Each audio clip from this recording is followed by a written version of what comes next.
मैं सुधीर और आप देख रहे हैं मैथ रिसर्च अड्डा बाय सुधीर। आज ज्योमेट्री के पार्ट 2 वीडियो लेके आए हैं, जिसमें समांतर रेखाओं से जुड़ी हुई बात को जानेंगे। तो यहाँ पे हम लिख दिए हैं कि जो क्या सब जानना है, समांतर रेखा को जानना है, तिर्यक-छेदी रेखा को जानना है, एकांतर कोण को जानना है, संगत कोण को जानना है और शीर्षाभिमुख कोण को जानना है, और साथ में जो भी इंपॉर्टेंट बातें होगी उसको भी देख लेंगे। तो सबसे पहले देखते हैं समांतर रेखा क्या होता है। समांतर रेखा जब दो रेखाएं किसी पथ पर अनंत बिंदुओं तक बिना मार्ग गुजरे हुए जाती है तो उसे ही समांतर रेखाओं कहेंगे। और इनके बीच का जो डिस्टेंस होगा वो सदैव समान होगा, तभी जाकर के ये दोनों रेखा समांतर कहलाएगी। समांतर जैसे यहाँ पे रेखा L है, रेखा M है, इसको अगर लिखना है तो इसको ऐसे लिख सकते हैं M समांतर M, इसको पैरेलल भी बोलते हैं। इसके बाद तिर्यक-छेदी रेखा होता है। जब कोई समांतर रेखाओं को कोई रेखा काटती है उसे ही तिर्यक-छेदी रेखा कहते हैं या प्रतिच्छेदी रेखा कहते हैं। तो यहाँ पे देख रहे हैं कि ये L और M दो समांतर रेखाएं हैं और यहाँ पे P और Q जो है सो एक तिर्यक-छेदी रेखा है। तो यहाँ पे लिख सकते हैं, यहाँ P और Q तिर्यक-छेदी रेखा है। इसके बाद एकांतर कोण, चलिए यहां पे जानते हैं। जब एक तो थ्योरम है, जब दो समांतर रेखाओं को किसी तिर्यक-छेदी रेखा द्वारा काटी जाती है तो बने एकांतर कोण के योग समान होते हैं। अब यहाँ पे क्या करते हैं, इसको नंबरिंग कर लेते हैं। जैसे यहां से शुरू करते हैं, कोण 1, इसको 2, इसको 3, इसको 4, इसको 5, इसको 6, इसको 7, इसको 8। आप लोग थोड़ा सा कोण के बारे में भी बता देते हैं, जो कोण क्या होता है। तो जब कोई रेखा पे, यानी तो जब दो रेखा किसी बिंदु पे आके मिलती है, वाइनिष्ट बिंदु पे मिलती है, तब जाकर के जो झुकाव पैदा होता है उसे ही कोण कहते हैं। तो यहाँ पे देख रहे हैं कि ये रेखा पे ये आकर के मिली है, इसीलिए कोण का निर्माण हुआ है। तो उस कोण को हम यहाँ पे नाम रख दिए 1, 2, 3, 4, 5, 6, 7। तो यहाँ पे बात करते हैं एकांतर कोण का। तो एकांतर कोण दो तरह का होता है, एक तो होता है आंतरिक एकांतर, एक तो होता है बाह्य एकांतर। तो आंतरिक एकांतर कोण का देखते हैं यहाँ पे, तो यहाँ पे हो जाएगा ये 4 और 6, तो लिखेंगे इसको कोना 4 = कोना 6। चूंकि इसका थ्योरम होता है, जब दो समांतर रेखाओं को किसी तिर्यक-छेदी रेखा काटती है तो एकांतर कोण का योग समान होता है। उसी तरह से ये जो रेखा है, ये जो कोण है, ये इसके बराबर होगा। तो कोना 3 बराबर कोना 5, ये हो गया आपको आंतरिक एकांतर से, आंतरिक एकांतर। उसी तरह से एक होता है बाह्य एकांतर, बाह्य एकांतर कोण। इसमें देख रहे हैं यहाँ पे कोना 1, कोना 7, तो लिखेंगे कोना 1 = कोना 7। उसी तरह से यहां पे देखेंगे कोना 8 = कोना 2, ये हो गया आपको एकांतर, बाह्य एकांतर का योग। इसके बाद संगत कोण की ओर चलते हैं, तो लिखते हैं संगत कोण।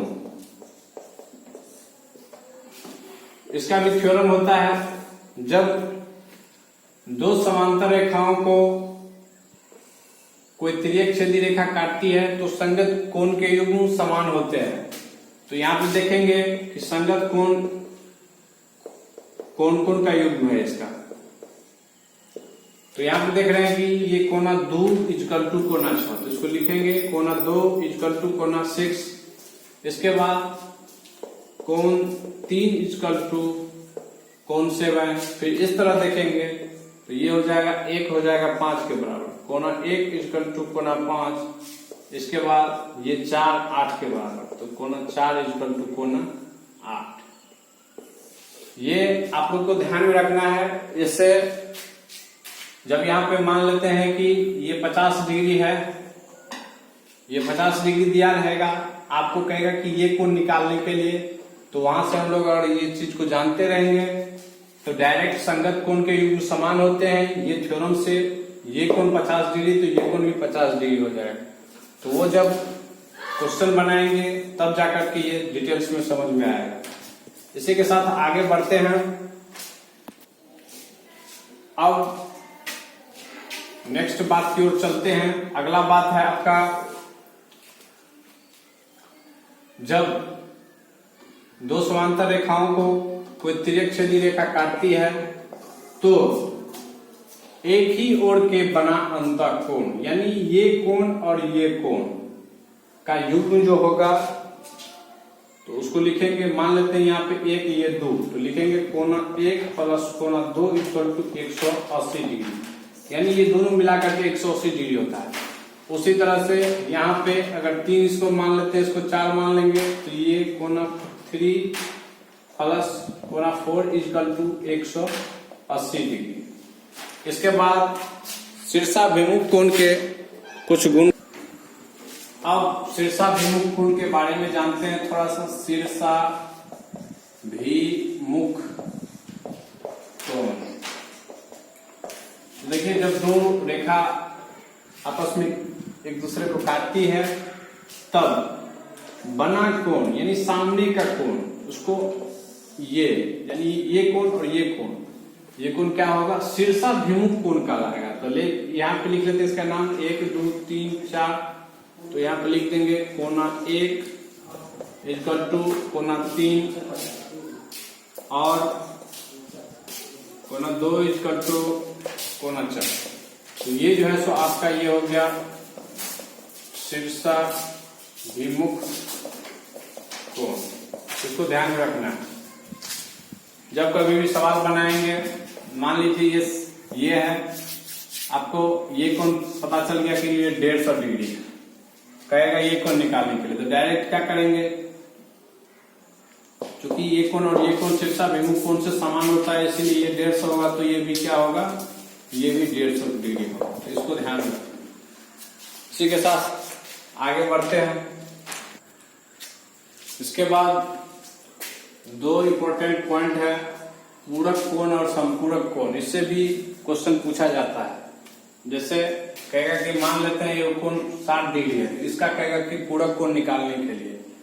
तो अगर पूरक कोण के बारे में नहीं पता है तो फिर हम लोग नहीं निकाल पाएंगे। तो पूरक कोण होता है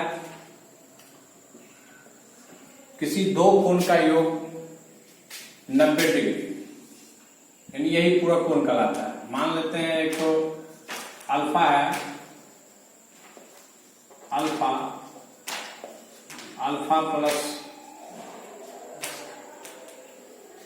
प्लस बीटा मान लीजिए ना, इक्वल टू 90 डिग्री। इसमें क्या होगा, संपूरक में किसी दो कोणों का योग 180 डिग्री के बराबर, alpha plus beta equal to 180 degree. अब देखिए इसमें क्वेश्चन कैसे पूछता है, कहेगा कि एक कोण किसी